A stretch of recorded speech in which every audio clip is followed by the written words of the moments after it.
What is up, everyone? Welcome back to another video. Today we are having a look at a first team selection for the double game week 29.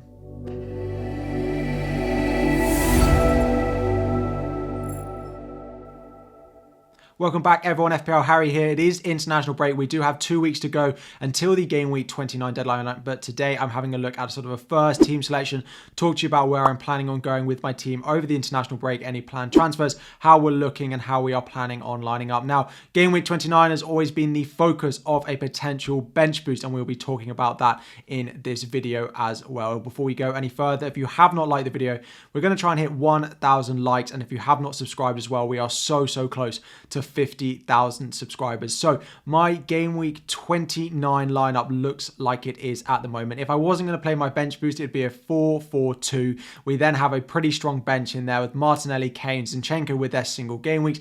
Then of course we have David Raya on the bench with his double game week as well. Chilwell, Botman, Trippier and Rico Henry, my defenders. We've got Saka, we've got Rashford currently with the armband, Matoma currently with the vice captaincy, and Solly March with Ollie Watkins, and then Ivan Toney, who did not pick up a yellow card. Thankfully, he did not pick up a yellow card. I think there was a chance if Toney got booked and suspended for the double game week that I might have decided not to play my bench boost and actually save it for later on in the season, although I don't think there's much better opportunity. Having that would have locked me into a few hits. So I think my starting 11 looks good. There are a couple of players that I think I would consider selling, particularly on my bench.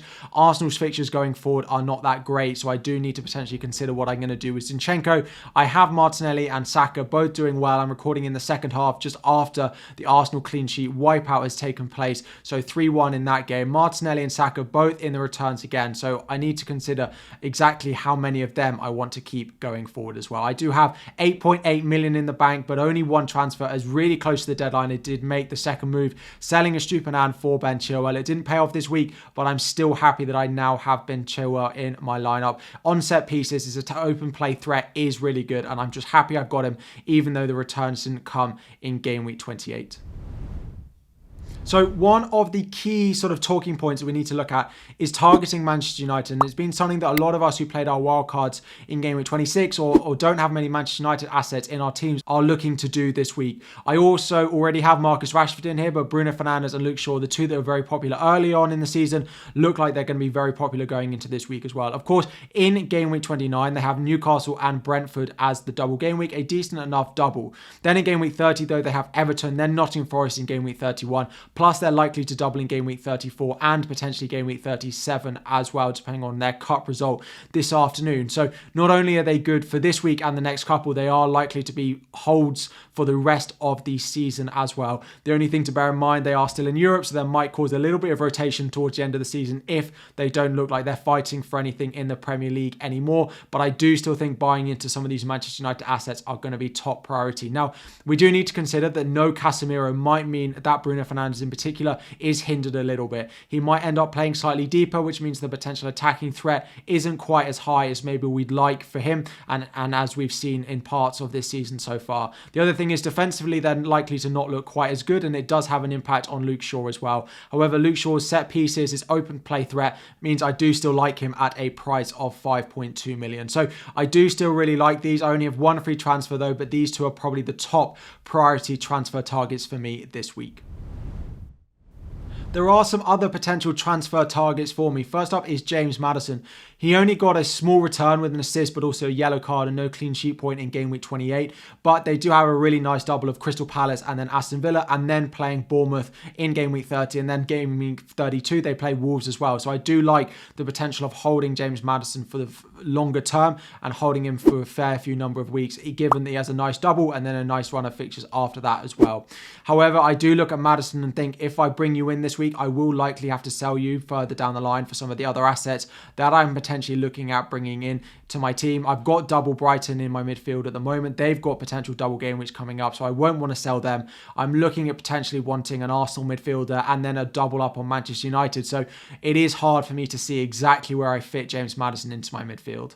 And the other potential route that I could use my transfers on is buying back a Brighton defender. Now, I like that I bought Ben Chilwell in this week. It didn't pay off, but there are other routes that I could potentially go and add in a Brighton defender or goalkeeper. Now, Steele didn't actually start in the FA Cup today, which is a little bit of a concern with Sanchez looking like performed okay. He had an okay game, but I do think that Steele is likely to come back in and be that number one first choice for Brighton for the next few game weeks. Now, their double is really nice of Brentford and Bournemouth, but after that it is Tottenham, Chelsea, and then Manchester City as well. So I don't necessarily think that I need to go and bring in a Brighton defender, but I do think that this week they could hurt me if I don't own one. Then we look at Estupiñán, 4.8 million. I did sell him this week. I could bring him back in, probably for Rico Henry, and we'll look at my team again in just a moment, but I do think he could come back in. I might wait to decide on whether I do this if he potentially is looking like he's going to start going into that first game. Of course, there is that risk. He's traveling back from Australia on the Tuesday before the double game week does start. So if he's not looking like he's going to necessarily start for Brighton in that first game, of course, I will not go and buy him, and I probably won't buy any Brighton defender. But if he looks like he's going to be available, then I might have to go and sell Rico Henry for a -4 to bring him back in. So this is how my team is lining up. Again, I'm pretty certain I'm going to play the bench boost going into game week 29. What that means is I do need to potentially strengthen my bench a little bit. I think Zinchenko to Luke Shaw, a transfer that I think a lot of people will be considering, is something that's going to be very popular going into this week, and is a transfer I'm pretty certain I'm going to do unless there's injuries or something like that. That means I have to use my transfers elsewhere. In terms of other potential transfers, I do think bringing in Bruno Fernandes for this week for his nice double, potentially going in for one of the Arsenal mids as well. Now, Bukayo Saka has literally just scored again to make it 4-1. Looks like I'll probably want to keep him, but I could end up selling Martinelli or selling Bukayo Saka. Now, both of them have a nice fixture, of course, at home to Leeds, but I do think one of them is likely to leave my team as part of a -4 to bring in Luke Shaw in defence and then bring in Bruno Fernandes as well. If I do decide to sell Bukayo Saka, there is a chance that I go to Mo Salah, but I feel like they're so hit and miss being their form away from home. I don't necessarily think now is the right time to be buying back in Mo Salah, despite them putting 7 goals past Manchester United. So at the moment, my first transfer plans going into game week 29, into the international break, will be selling Martinelli and then bringing in Bruno Fernandes, and selling Zinchenko and bringing in Luke Shaw, playing my bench boost on a -4, 1 chip left later on of a free hit, probably going to be played in game week 32. Let me know what you think. Would you potentially do another transfer? Would you do the Henry to Estupiñán move? Would you do anything different to what I'm planning going into game week 29? These are just first plans to let you know where my head's at, where I'm potentially looking to buy into going into this week. Any comments you have, any questions you have, drop it all in the comment section down below. Thank you all so much for watching. We're going to try and hit 1,000 likes on the video. Subscribe if you haven't already. Turn on notifications. We might have a few days off recording because it is, of course, the international break and a lot of things will change. So we'll probably be back next weekend with a video, but I'm still going to be answering all your questions on this video. If you do have them, thank you all so much for watching, and I'll be back again very soon.